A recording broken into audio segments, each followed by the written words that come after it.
Talotu e ki tapaki e me tokoni whamana ke mau. Whakamalo e ko mau sino. Whaiofina ngalo i a kalaisi. Whakamau i e me. He meni. Taho tala no peki he taimi ko e nei. Hao kumi o, nake hao ki New Zealand. Nake hao he tau whia. Nau hao e tahiwa fitu fitu. Toko naki hono ua o me tau tahiwa fitu fitu. Pe au tu uta mai ki malai wakapuna. O talitari au e anti tina taupili. Mo taupili o maha o ai ki Kingsileni. O nofo i Kingsileni. Ngau i whe? He Oliver Nilsson i mauni alipate. Pe au alu ko iaku te kai ke o vai fonoani. Na wao mahina tolu. Pea na e pehepe te nofo tai whakalao. Kau nofo o whinga. Pea whakafono i kufomu. Pea uririwa e peho ku hingoa. Ka hingoa ke oa mau au i whare ngawe. Hingoa ha? Ka hao hingoa? Hingoa pālangi pa. Ko hingoa pena se mua mai kau. Pea whaingofua ko Betty William. Na mau mai whe? He TV, whakai? Tupu koso hake pe. Ko hingoa pena e hau ka te au ke tohi he whawhono hake pe pā. Ai hingoa ko ia. Pena ko ke manatu e taimi ko e nei. Hanga kau polisi mai mea o kume kau ova. Nake nofu ko i whe? O se mahina e tolu, mo i kunga au e fie maari e pe. Mahina hono wha, pe a awhiangi leva, ka mata tuki tuki ho mau api.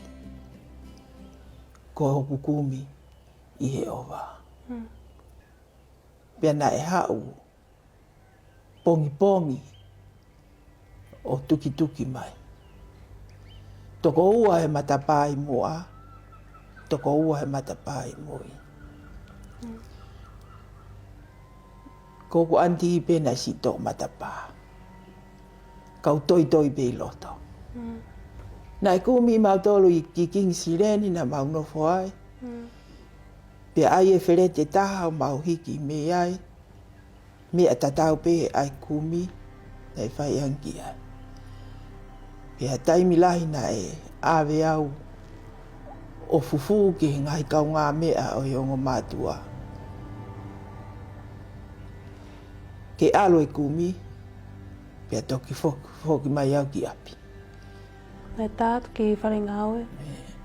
O taimi kau ku hawai e kumi ki api ho ata. E telefoni ange a e fine e ki whare ngāue. Betty William, line 1. Betty William, line 1. Kai ke manatu e au hoku hingoa. E pe mai e pālangi. Betty, your phone call. Pau si alu. Mahino lewa ka te au. Ko immigration ku awhi api. Tamai he e fine e ki. Oa te ufoki mai ki api. Kau alu ki St. Luke. O no fuai. E toki piki ame ai e hongo fulu pouri. Nako me ena e hoko. Kataki e Faingata'A. Kau nofo holo bei St. Luke. Taimi Lahi. O piki au me ai. Ke ua mau au e immigration. Nai haho hongo i he taimi ko e. He ho toi toi, mo lele holo. Ko e taimi whakaofa ia.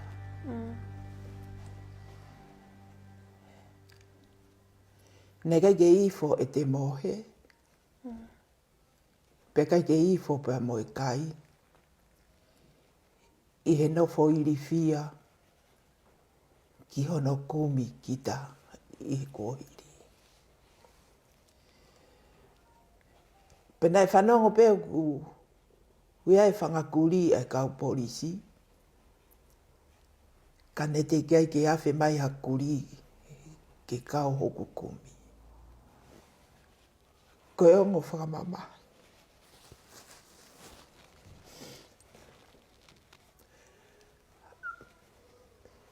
Ai faingata'a na tofanga i koi. Ka ko fakafeta'i ke he eiki, e ne fufu au he kohili,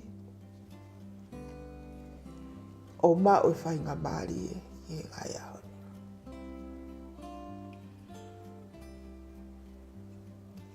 Ke mau e ku nofofonua, ke o mai e ku fuongo ki fine matu a me Tonga, i nā mao a ko heni. Pea ko hona fuai. Ko no hinga e na ku hau ai o owa mo whakaofa he ni.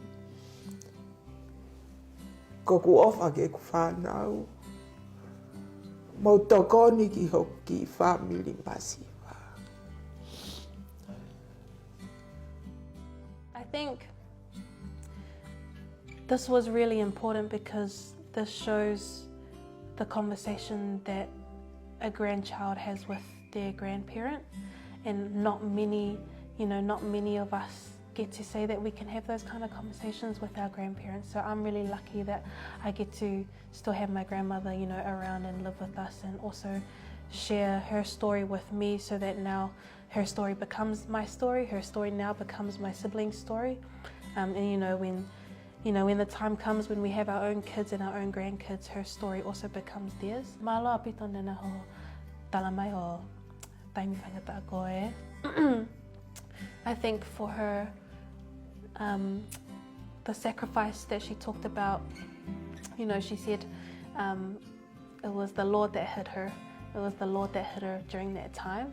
And I think the fruits of that, and she even said that the fruits of that is us, that now we get to live a really full, fulfilled life because of the sacrifice that her and so many others have made. So thank you, Nana, on behalf of all the grandkids and all the kids.